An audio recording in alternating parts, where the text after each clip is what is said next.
Ambulance মালিকদের সমিতি কর্তৃক আয়োজিত আজকে সাংবাদিক সম্মেলনের সম্মানিত সভাপতি, আহ্বায়ক কমিটির সম্মানিত আহ্বায়ক, যুক্ত আহ্বায়ক, সদস্য সচিব, অ্যাম্বুলেন্স মালিকদের সমিতির উপদেষ্টা,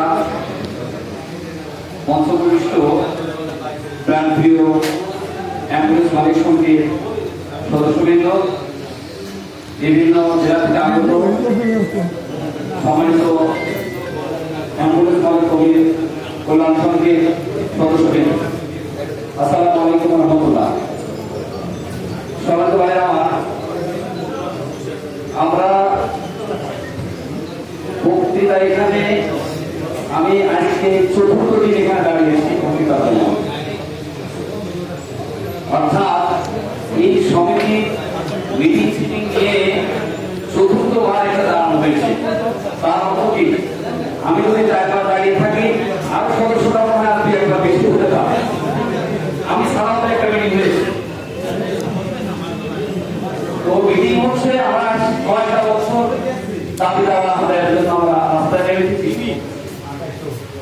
কিন্তু দুঃখজনক সত্য পাথরের গণে এদেশের প্রশাসনের মন করে না। পাথর বলে যাচ্ছে কিন্তু আমাদের মন বলতেছে না। আমরা দীর্ঘ সময় ধরে প্রশাসনের দ্বারা দাঁড়িয়ে ধরেছি, বিভিন্ন সময় আলটিমেটাম দিয়েছি, এরা কমিটি আরো কয়েকটা করেছি, কিন্তু লাস্টে যেটা ফলাফল হয় জিরো। লাস্টে তার ফলাফল কি হয়? জিরো হয়। আমরা চাচ্ছি এবার আর জিরো আমরা যেতে চাই না। আপনারা কি জিরো থাকতে চান? আপনারা কি জিরো থাকতে চান? আমরা আপনাদের সাথে পরিষ্কার মন্ডলে আছি, আমরা বলেছি আমরা সামনে থাকবো, আমরা আপনাদের সামনে আছি। আপনাদের সামনে আমরা থাকি, তাহলে কি আপনারা আমাদের পিছনে থাকতে পারবেন না? ইনশাআল্লাহ।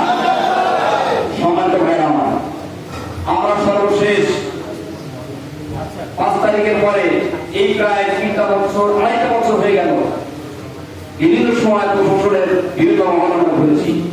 পুলিশের হেডকোয়ার্টারে গিয়েছি বারবার, ডিবি প্রধান কার্যালয়ে গেছি বারবার, আমরা বিআরটির হেড অফিসে গিয়েছি বারবার, বিআরটির চেয়ারম্যানের সাথে দেখা করেছি বারবার, ওখানকার সচিবদের সাথে দেখা করেছি বারবার, আমরা হাইকোর্টে গিয়েছি বারবার, আমরা সুপ্রিম কোর্টে গিয়েছি বারবার, কিন্তু সম্মানিত ভাইরা আমাদের প্রতি কারো করুণা হয়নি এখনো পর্যন্ত।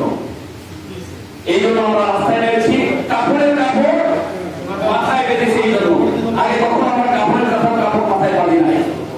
সম্মানিত ভাইরা আজ থেকে 5 বছর আগে যে টায়ারটা কিনেছি 7,000 টাকা দিয়ে, সেই টায়ারটা এখন 1,000 টাকা দিয়ে। আগে 5 বছর আগে যে সিএনজি কিনেছি আমরা 30 টাকা করে, এখন সেটা 45 টাকা করে কিনতেছি। কিন্তু সম্মানিত ভাইরা আমরা সেই অ্যাম্বুলেন্স সেবা আগে যে ভাড়া ছিল ওই ভাড়া থেকে আরো ভাড়া নিচে নেমে এসেছে। আর আমার ভাইরা অনেকে বলে যে আপনারা মানবতার সেবায় কি করেন, মানবতার সেবায় কি করে? আপনারা দেখেন রাতের অন্ধকারে যান, রাস্তায় যান, রাতের অন্ধকারে রাস্তায় যান। মানবতার সেবার জন্য অ্যাম্বুলেন্স মালিক কল্যাণ সমিতি অ্যাম্বুলেন্সের সদস্য কিভাবে তারা মানুষের সেবা দেওয়ার জন্য প্রস্তুত থাকে। বাংলাদেশের কোন সেক্টর নাই যে 24 ঘন্টা কাজী করে ঢেকে উঠায়। রাত 3টার সময় ফোন আসে একটা আমার থেকে, যে আপনি অ্যাম্বুলেন্সের মালিক বলছেন, অ্যাম্বুলেন্সের ড্রাইভার বলছেন, রাত 3টার সময় হ্যাঁ আছি। আমি বলছি ভাই আমি বিপদে আছি। কি বিপদে আছি? আমার একটা রোগী, মুমূর্ষু রোগী আছে, আপনি কাজ সেবা